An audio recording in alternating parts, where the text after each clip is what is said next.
Hi everyone. I thought I would share some gardening random thoughts after I came out of the garden and I did some stripping of some diseased leaves from my tomato plants. I'm pretty sure that's about time to deadhead these sunflowers. Oh my. And look at these wonderful little fungi that I found on some of my plants. They only last for about a day and then they're gone. I guess I have some very good soil going. And here are some of the diseased leaves that I took off the tomato plant. And let me tell you, I stripped a lot off. But the tomato plants are still looking quite wonderful. Don't you agree? And they have tons of tomatoes on them. This is my biggest harvest since I started gardening this year, season 1. And I got some basil, which I just needed to kind of top. I have tons of basil.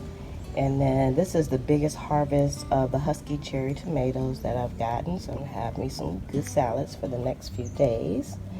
I have some lettuce, some iceberg lettuce, and some spinach under here. So that's nice. And some carrots. I can't wait to eat those carrots. They're gonna disappear really fast. They're small, but I still like them. And then these beets that didn't really turn out. And the greens don't look that great either, so I probably won't eat those. But I kind of know what I did wrong with those. But that's my biggest harvest. Yay for me.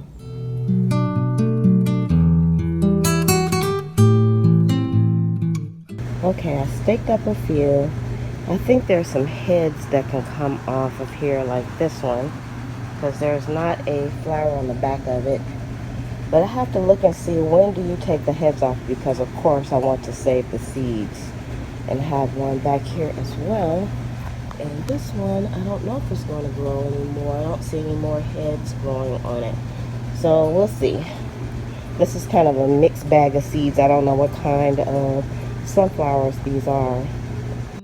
Something that people don't talk about is with the basil, I dry the basil because I'm getting so much off the plants, but I also use it as a centerpiece for a few days. That way I can be super lazy and process these whenever I feel like it. So they're going to stay just like this for quite a few days with just water. So I just took a small container, put some water in it, and I just shoved the leaves down in here. And this came off of one plant. I topped it off, and it's going to be beautiful, and it smells fantastic in the kitchen. So these are the tomatoes that I harvested today, and y'all, one of the little green tomatoes fell off because I was a little bit rough when I was picking, so I have to be careful with that. And so they look so good. So I'm gonna wash these off, and most of these will be getting ate today.